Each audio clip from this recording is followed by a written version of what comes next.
fashion outfit, di ba? Pwede naman yun. Sunod kaya si D kay Bibi after ng basketball niya, sabi ni Ma'am Trini Laureles. Ayan. I'm not sure po dyan regarding dyan, Ma'am Trini Laureles, kasi may trabaho pa si David. Alam ko, dire-diretso yung ano niya, dire-diretso yung taping niya. Saka meron pa siyang business, meron pa siyang inaasikasong basketball, 'di ba? O tapos may mga appointment pa siya. So depende yan, nakadepende yan. Pwede siya sa denim products or cologne and other products. O, 'di ba? Pwede naman siya ron. Ayan, endorser kasi si Barbie ng BNY, ng Bunny. So, parang malabo nga. Malabo yun. Kasi, once na endorser ka na, for example, bench, bawal ka ng nakasign ka sa bench ng how many years? For example, 5 years to 10 years. So, 10 years kang hindi ka pwede mag-endorse ng ibang clothing. Lahat po yun. Kung anong meron ng bench, bawal mo i-endorse. Like, for example, pabango, bawal yan. Sombrero, bawal. Mga underwear, bawal. T-shirt, bawal. Mga pants, bawal. So, lahat ng kung ano ang meron ng bench, bawal ka mag-endorse. Ganun din naman sa Bunny, sa BNY. Diba? Hindi pa pwede pong pagsabayin. Nakapirma siya sa BNY tapos magbe-bench ka, hindi pwede. Madidemanda ka doon. Pwede siya sa denim products. Ayan. Pero seloso po kasi ang David for sure. All eyes kay Barbie. Yan kapag nag-ramp siya ng 2-piece. Sabi ni Peya 2873. 7. Ayan, sana puntahan ni David si Barbie kasi hinihintay siya Mami David. Ayan, mamang, makikinig na lang muna ako kasi mukhang tatrangkasuhin din ako. Nako, mag-ingat po kayo sa trangkaso Dahil usong-uso po, kakatapos ko lang trangkasuhin. So, kayo din, okay, iwas po kayo sa mga trangkaso. Anuhin nyo na agad inuman nyo na agad ng gamot, di ba? Sa mga nagtatanong po after ko nagkasakit, ayan, naging busy po ako dahil ayan, syempre alam nyo naman nasa politics din tayo, di ba? May mga may mga meetings din ako from from other vlogger at other tawag dito agenda as a vlogger, diba? Hindi lang naman tayo pambarda, Diyos ko. Alam nyo naman yan. Hindi lang tayo pambarda, hindi lang tayo pang showbiz, pang politika din tayo.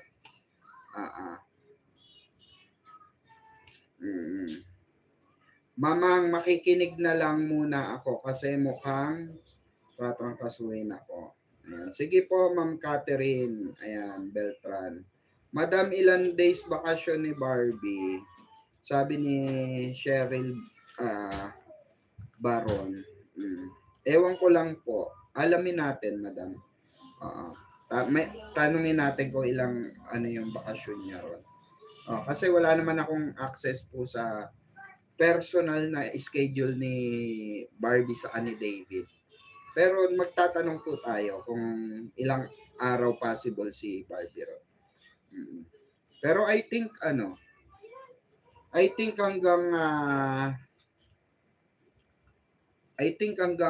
first week ng November. Siguro mga 2 weeks siya ron. 2 weeks to 3 weeks possible. Kasi kung magi-start siya ng shooting sa mga endorsement, possible yan mga kalagitnaan ng November. Ganun. Kasi December balik trabaho na siya sa movie. At next year may mga gagawin na siyang teleserye. May gagawin na naman siyang mga series. O, di ba? Natawa ako sa iyo, Ma'am Trini, sabi ni Ma'am Melanie Merced. Sana trangkasuhin si Panot para mapahinga ang bashing niya. Grabe. Oy, Gimbarda, sana raw trangkasuhin ka. Sabi ni Ma'am Trini, Ayan, sana all mamang nakakasama ang president ng Pilipinas. Ang taray mo, mamang. Sabi ni Ma'am JC Beltran. Ayan. Salamat po. Siyempre, tawag dito, may mga bagay-bagay talaga na minsan wala naman sa itsura ko pero 'di ba? Yan ang katotohanan. 'Di ba? Hindi porke ganito ang itsura natin, hindi na tayo pwede makihalo-halubilo sa mga 'di ba, prominenteng tao, 'di ba? Yung mga matataas na politiko. Siyempre, 'di ba? Ay, thank you. Grabe naman. Ano yan? Hot choco? Hindi. Ano ba? Wala kanina ko pa kasi tinignan. Ano yan? Kape? May kape ko. Mukha bang Hindi masarap. Masarap naman. Ha? Masarap. Ayan, kain tayo. Sarap po. Matabang? Kain po. Matabang? Matabang? Wow. Matabang? Hindi, okay lang. Thank you. Ayan ang dinner ko. Ano lang, bread lang. Salamat. Meron tayong hot sauce sa Japanese mayo. Mahilig kasi ako sa Japanese mayo. Walang hotdog ba? Ay, bekene man. May mag-sponsor ng Japanese mayo dyan. Walang hotdog buns. Masarap ba? Kain guys. Gym kain. If I'm not mistaken, thank you. If I'm not mistaken, mga 2 weeks yata. Possible. Kasi, ang balik niya, possible yung mga 2 weeks siya.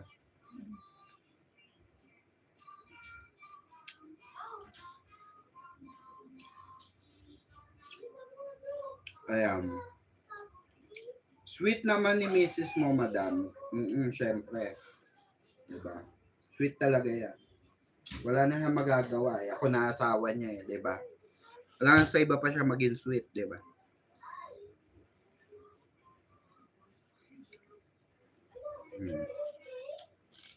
No choice na siya, diba?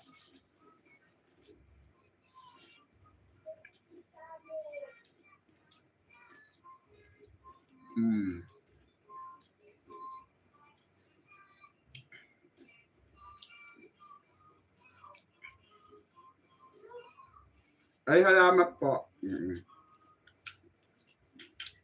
Ay, salamat mga nanonood ng politics.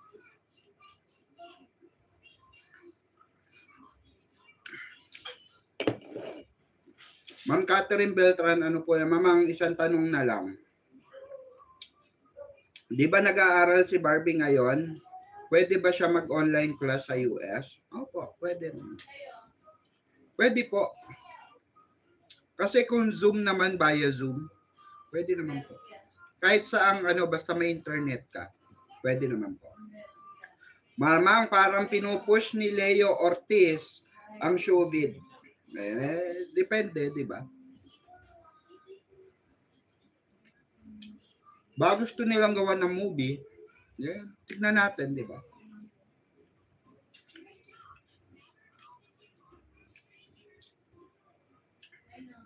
Oo naman. Ma'am Elenita. For sure yan, namimiss ni David si Barbie, diba? Siya na nga mismo nagsasabi, diba, na namimiss na niyang katrabaho si Barbie, diba? Ayan. Mamang, nakakagutom yan. ano mo, kinakain. Ano po ito yung, ano nga tawag, ano to? Chicken, ano? Chicken franks. Ng tender juicy. Giant. Na may bacon. Yung giant, ano po. Okay, thank you. Yung may bacon. Naging favorite ko kasi siya. Ang sarap.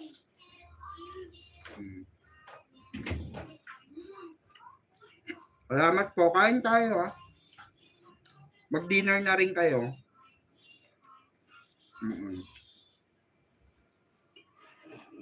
Tapos may kape.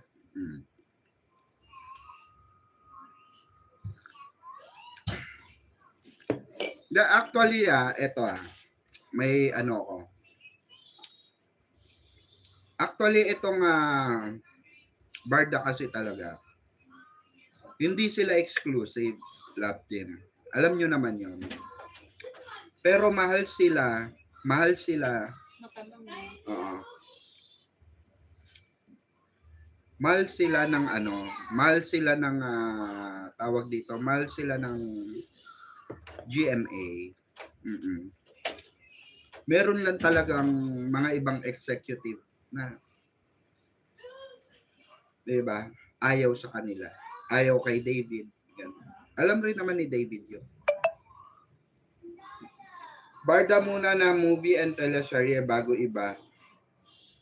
Iba na naman. Ay nako, please lang GMA.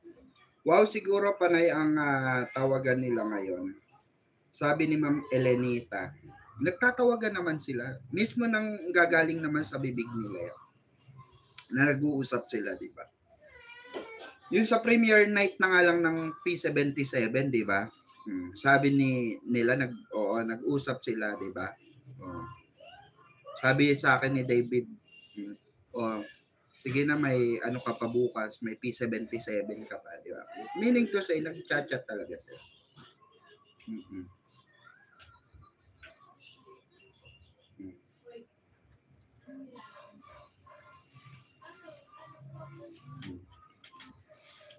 Ganun po yun.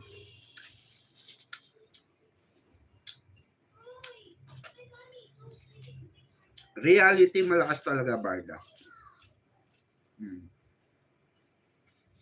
Diba sinabi ko sa inyo, may mga binabayaran dyan para gumawa ng issue. Para makapasok yung alaga nila. Ganun yun. Alam naman nila yan eh. Alam po ng mga artista yan. Gagawa ng gimmick ang manager.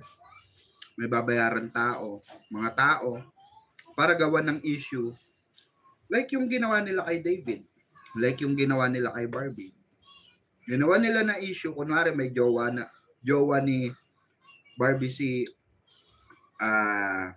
Jameson Blake. Pero hindi po totoo. I guarantee you that.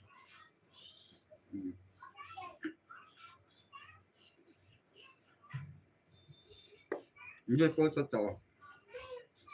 Kahit kailangan lang yun para may makapasok na ipapareho sa kanya.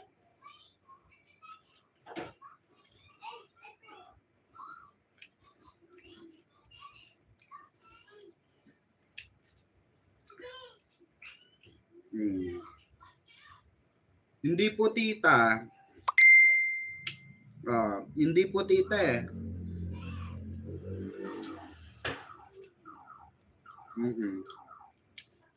May Japanese mayo pa.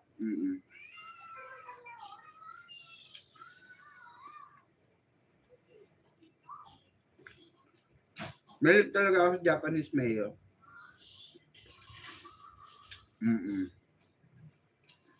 Nainggit ako mamang sa coffee mo. Ka-coffee tayo mga kabarda. Ayan po, kape po tayo. Hindi kasi nila so far kasi nung umingay ang Barda, marami talaga ng sagasaan. Aminado sila ron. Diba? Aminado sila ron. Pero ito kasing Barda, may hirapan silang tanggalin sa eksena dahil nga iisa network lang. Madaling tanggalin ng mag-partner or mag-love team pag magkaiba ng network. Pagka magka-network yan, imposibleng hindi magkaroon ng trabaho together yan. Naniniwala ako diyan kasi kung totoo, bakit mahal pa rin ni Mami Eden si Barbie. Saka, sabi ko nga sa inyo, may mga bagay na yung ginagawa ni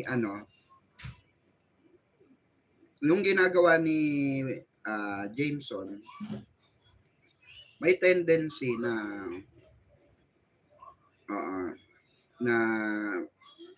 may good feedback sa kanya yan. Siyempre, Barbie yung nahahatak niya eh. Diba, nagagamit nila yung pangalan ni Barbie. Diba? So, malaking bagay yung pero maraming naiinis na rin. Sabi ko nga maraming na naiinis. Especially yung mga nakadikit, yung mga nakakalam ng totoo. Diba? Pero, that's show business going eh. Ganyan ang kalakaran sa show business, gamitan.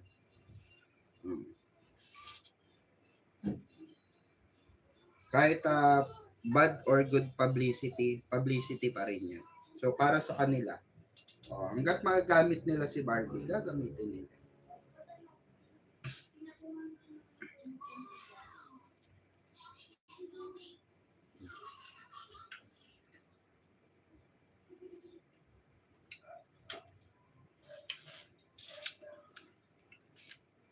Saan kayo nakakita ng sinabi nila magjowa na si Barbie sa si Jameson?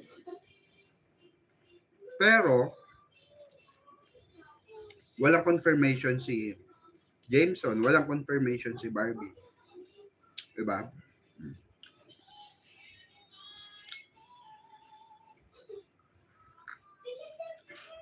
Kasi kung sasabihin nila na jowa talaga ni Barbie, parang kinontradict na rin ni Barbie yung ideal man niya.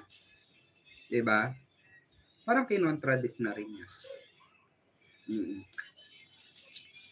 Na ang gusto niya is stable, financially stable, yung kaya siyang buhayin, mga magiging anak niya, which is kaya naman niya. Pero syempre, mas maganda pa rin yung financially stable. Diba? Kaya magtrabaho. At diba, yung lahat ng katangian na yon, diba? Lahat ng katangian na yon, katangian talaga ni David eh. Diba? So, ang layo sa katayuan or sa katangian ni Jameson Blake, diba? Napakalayo. Buti pa si JC Alcantara na partner ni Barbie sa P77, hindi manggagamit, mabait at gwapo pa. Hindi kasi si Jameson kasi may issue siya. May issue na gay siya, 'di ba? May issue siya na bakla siya. May issue siya na rehab siya dati. 'Di ba? Dahil sa issue niya na gumamit na ipinagbabawal na gamot, 'di ba? Issue niya 'yon dati. So, syempre, nahungkat na naibalik. So siguro nakita nila ng manager niya, nakita ng kampo ni Jameson na magagamit nila si Barbie to cover up the issue, 'di ba? Which is hindi naman natutuwa yung sa side ni Barbie, 'di ba? Mamang Pickles, pinili na po kayo ng title. Ayan, pili na po kayo ng title. Ayan, Barbara Madison, Missing Groom, left at Licaucos Castle. Love Fund in Prince David Arms. Ayan. Princess Barbara's Unexpected Prince. Ayan.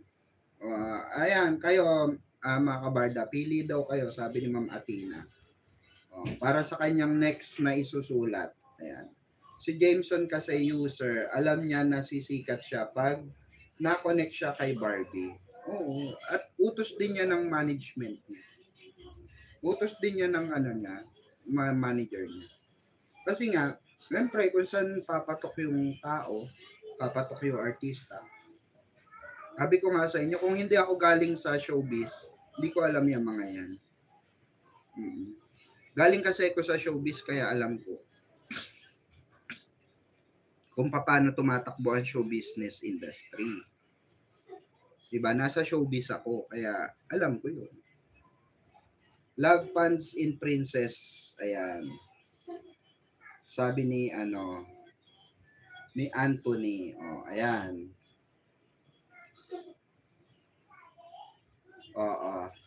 Gusto ni Jameson Blake, live-in muna bago kasal. Doon pa lang, red flag na siya kay Bibi. Correct, di ba? Melanie.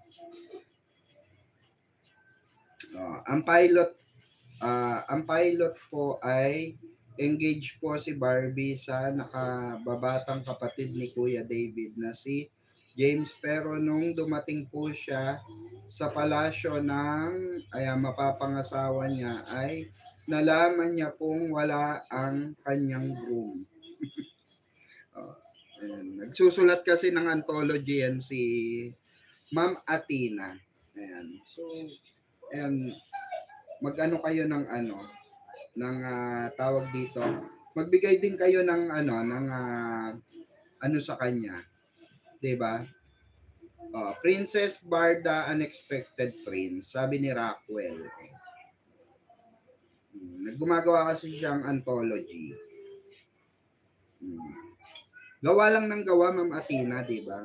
Hangga't ma-perfect mo yung mga ginagawa mo sa buhay. Yan ang tama. Hoy, 423 viewers like and share naman po. Ayan. 184 lang yung like natin dito. Ayan. 207 pala. Ayan, dugtong po sa pilot. Pilot ay as Barbara and David gradually grow. Closer, they slowly fell in love with each other. Sabi ni Athena. Actually, dapat Athena, yung mga ginagawa mo, inire-release mo rin eh.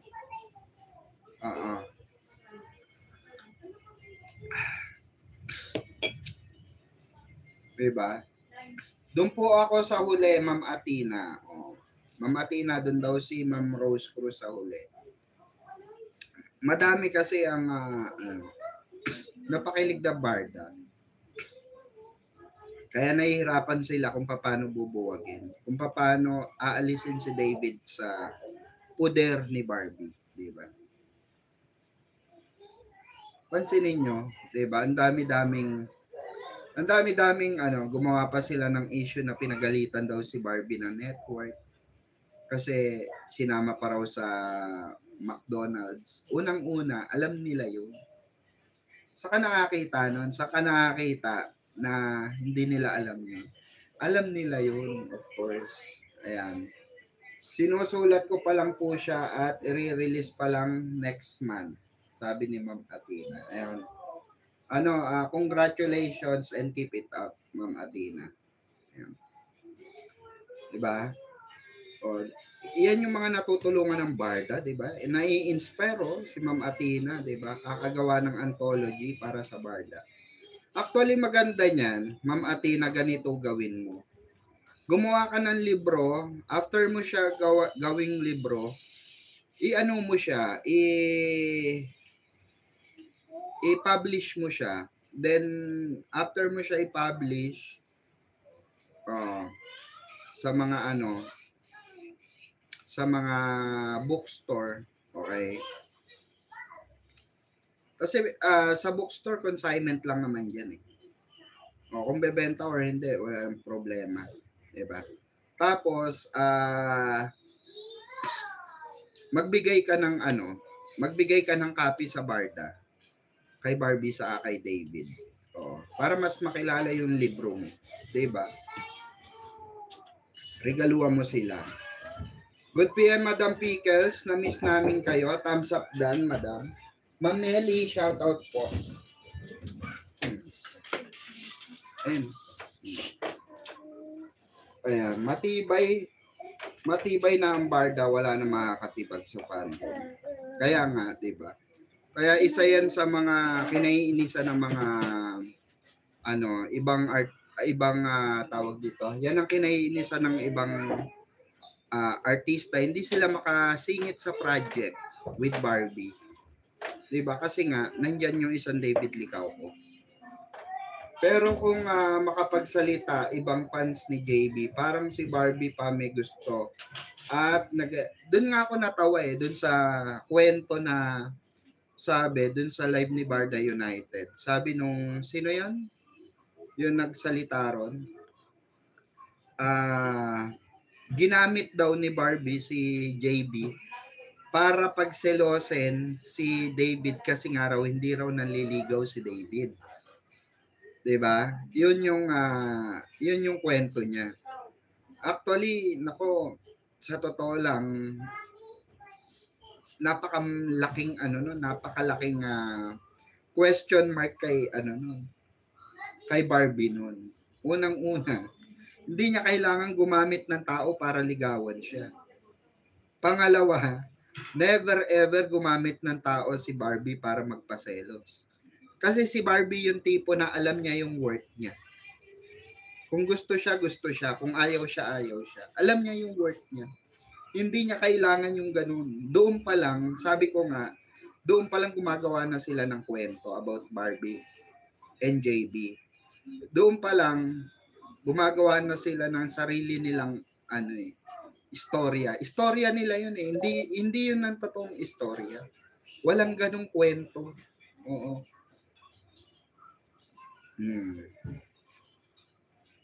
Hindi po yun ang totoong kwento. Walang ganung kwento. Okay? Still kasi promo ang still promo ang ang Kontrabida Academy sa Netflix. Okay? So nasa promo pa rin sila. As much as possible, kung pwede pa rin banggitin, hanggat wala pang dinideclare ang producer niyan nung Kontrabida Academy. Hanggat wala pa, 'di ba? Sabi nga ni Sabi nga ni Barbie sa McDo, bawal pa, 'di ba? Hindi pa pwede.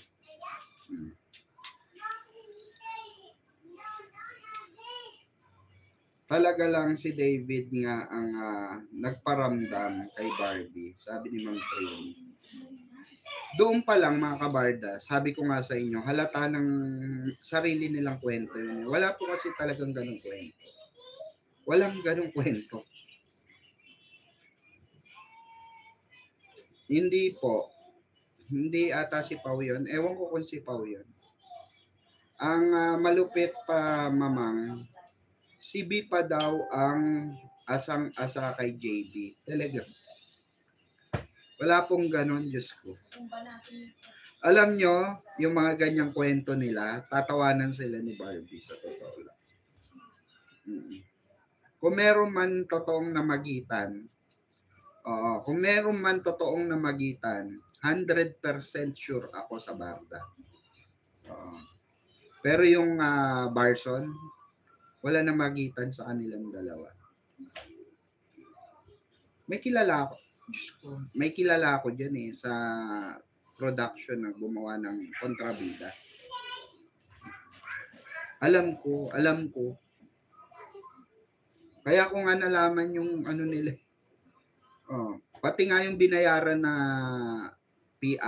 mga PR, papaingay sa palalabasin na magjowa sila.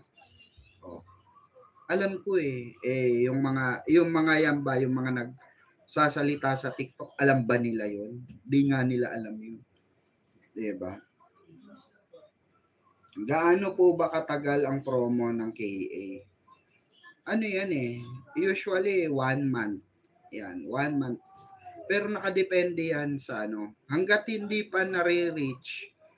For example, hindi pa sila nakakabawi yung gastos. Magkano talent fee ni Eugene Uge? Magkano talent fee ni Barbie? Doon pa lang ang laki na. So, kailangan intindihin natin yung sitwasyon din ng ano. Pero, alam nyo, sa totoo lang, yung kwento-kwento nila about Barson, hindi, ako maipagpustahan ako sa inyo. Ako na nagsasabi sa inyo, hindi totoo yan. Kasi nga, alam ko na yung kwento niyan. Oh. Alam ko na kwento niyan. Kaya nga 'di ba ni isang Barson, 'di ba? Walang gustong makipag-debate sa akin or walang gustong makipagdiskusyonan sa akin regarding sa Barson. Kasi papamukha ko sa kanila yung bago lumabas ang Barson, papamukha ko sa kanila yung mga sinabi ko sa live ko, 'di ba? Oh. Sige nga, ipaliwanag mo to. Bakit ko nalaman yung ganito? Bakit ko nalaman yung ganyan? Bakit ko nalaman? Oh. Ba't kayo hindi nyo alam? 'Di ba? Oh. Happy birthday, Mamang. Musta na ang Princess B at Ginoo? Ayan. Ma'am Susan B. Martir, shout out po. Ayan. Happy naman po. Ayan. Salamat po. Ayan. Happy birthday kung sino may birthday, ah. Ayan. Ay, wow, Ma'am Athena, good luck. Sabi ni Ma'am Rose Rose. Mga basher lang nagsasabi na may Barson. Yan yung mga Jack B. Kasi nga naghanap sila ng fandom. Nagsawa na kasi sila sa Barda. So, naghanap sila ng sasalon ng ano nila, kumbaga happy pill nila. 'Di ba? Siguro nakokornihan na sila sa Barda o na-OA na sila sa Barda. Sabi ko nga, okay lang naman yung umalis ka eh, pero yung manira ka ng fandom, mali na yun. 'Di ba? Oh, maling-mali na yun. Tignan nyo, maraming umalis ng Barda, sabi nila Barbie na lang daw sila. 'Di ba? Barbie na lang daw sila. Hinahanapan nila ng partner si Barbie. Who the hell are you, 'di ba? Tapos nilalait nila si David. Who the hell are you, 'di ba? Oh. 'Di ba? Sino kayo? Sino kayo sa buhay ni Barbie para mamili ng ipa-partner kay Barbie? Manager kayo? Kayo nagpapasahod? Producer kayo? Ganun. 'Di ba? In the first place, wala kayong K. 'Di ba? Wala kayong mga na naghahanap kasi nakakarinig ako, sabi, hanapan natin si Barbie ng partner na ganito ganyan, 'di ba? Oh. Kasi si David may Alex na. Oh, 'di ba? Gaganyan sila. In the first place, wala kayong karapatan. Wala kayo sa posisyon. Oo, kayo ang totoong tanga pagka ganun kayo. Oo, kayo ang mga totoong